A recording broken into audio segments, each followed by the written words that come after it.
変な名前の漫画描きがいる、どんな仕事か見てやろうと思って、あるいは単に涼もうと思っただけなのに、何かを間違ってこの場に足を踏み入れてしまった方々、はじめまして。何らかの形でしばしの間お楽しみいただければ幸いです。ちょうど2024年ですね、四郎先生の35周年原作で、2025年が今回会場となる世田谷文学館の30周年ということもありまして、そこを合わせてですね、高架機動隊だけじゃなくて四郎先生全体の作品を集めて、展示を行いたいという、思いから、パルコさんと共に作り上げたという形になります。アップルシード、ドミニオン、オリオン、ブラックマジックが集まる、展示は、今回が初めてとなります。こちら製紙社さんのですね協力を得て、原画をですね、四郎先生および、各所からかき集めてですね、ずらりとそれさせていただきました。300点を超える、原画を、お預かりしております。日本と世界の SF 誌、AI や Android といった、現代のトレンドワードにもなってますが、90年前後に、その技術的な世界が描く未来の一つの可能性であったり疑問点であったりっていうものを非常に深く浮き彫りにされたのが四郎正宗先生だったと思います。そうですね、四郎さん作品の魅力といえば、一番は密度かなと思います。それはもう密度って言ってもいろいろあると思うんですけど、まず絵の密度で、設定の密度、あと単行本になった時の、情報の密度っていう意味で言うと、やっぱり全てが漫画家の中ではトップレベルじゃないかなっていうふうに思ってます。まず絵で言うと、四郎さんの絵ってもう当たり前ですけど、絵はめちゃめちゃうまいんですけど、ただうまいんじゃなくって、そのキャラクターの目線よりもちょっとローアングルな絵が多いんですよね。で、漫画って引きの絵ってすごくめんどくさいんですよ。っていうなんでかっていうと、背景とかいっぱい描かないとダメだから、本来引きの絵ってあんま描きたくないんですよ。でも四郎さんの漫画ってやっぱ情報量を高めるためにまず引きの絵が多い。なおかつそのローアングルから撮ることによって煽りの構図が多くなるんですよね、広角の。ってなると空が映るわけですよ。本来空とか描きたくないんだけど、やっぱり四郎さんはその空に何が飛んでるかとかまで含めて、その1枚のコマに対する情報量がめちゃめちゃ多いんですよ。多分これ普通の漫画のコマの1コマの情報あたりで言うと多分団地で高いです。それが全コマそのレベルで入ってきて、なおかつそれが読みやすく構成されてるっていうのがまず絵の密度っていうところですかね。で、設定の密度、これはもう本当にファンの方はご存知だと思うんですけど、オリオンだったりアップルだったり設定集っていうか設定ノートみたいなのがあるんですけど、こんなこと書かんでもいいやろっていうぐらい細かく書かれてて、もう読んで、それを読んでるだけで面白いんですよ、ストーリー以外の部分って。でもやっぱそれぐらいの密度で設定を作られてるから、ストーリーに関してもブレがなく重厚な展開だし、もう本当に細かいディテールまで作り込まれてるっていう密度ですかね。あと最後、パッケージになった時の密度ですかね。それは本当新装版とかのオリオンとかに入ってる後ろのおまけだったり、今の広角のパンドラの最後のおまけだったり、広角機動隊の欄外のとこだったり、そこ漫画本編ではないだろうっていうところのやっぱ補足としての情報量がとにかく多いっていう、そう密度っていう考えると、どれもやっぱ漫画作品の中ではトップレベルじゃないかなという印象ですかね。今回のキービジュアルを作るにあたって、情報を読みやすくするところと、あとは、ブランクを作るというか空白を作ったりして、その層密の関係をかなり、意識して作りました。まず原画展ということで、白と黒の世界観が全体に流れてると思うんですけ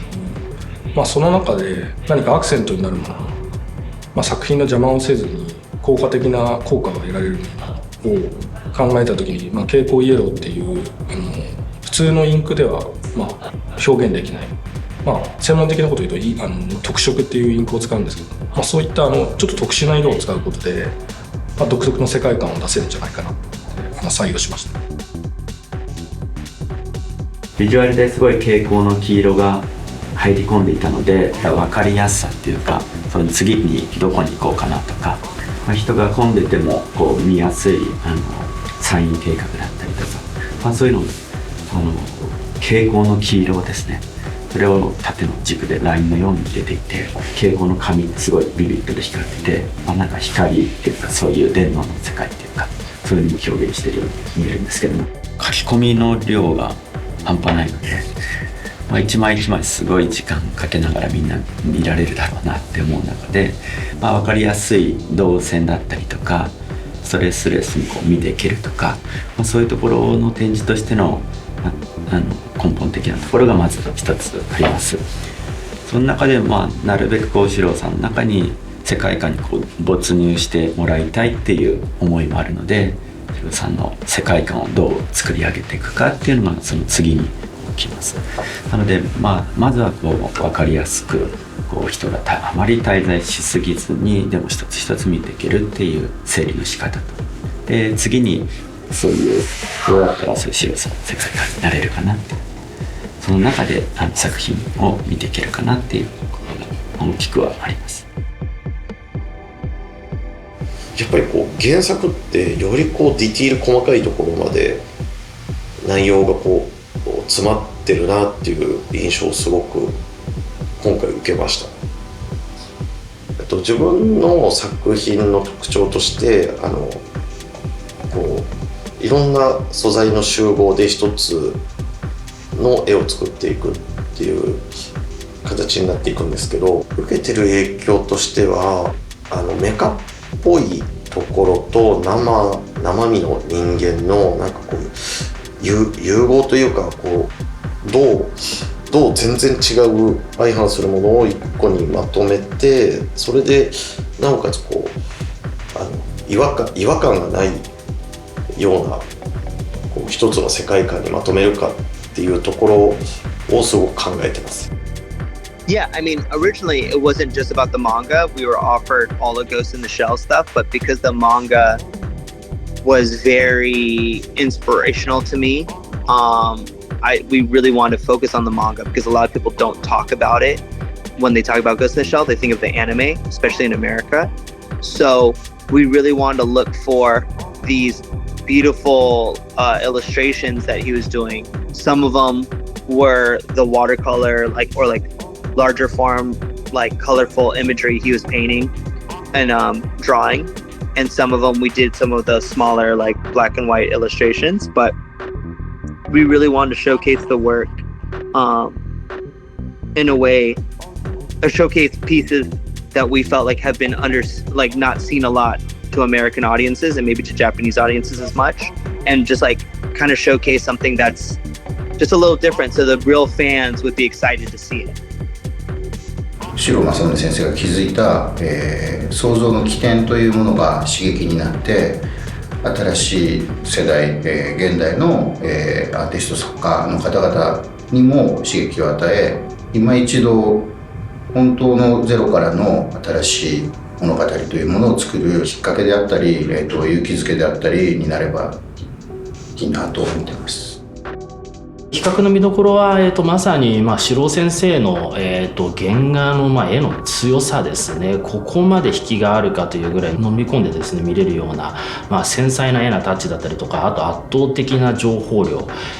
だったりとかを、まさに目の前にして見ることができるというところが、一番大きいかなというところです。それだけではなくてですね、次に、公開される、サイエンスサルさん、制作国家機動隊が、現在どういった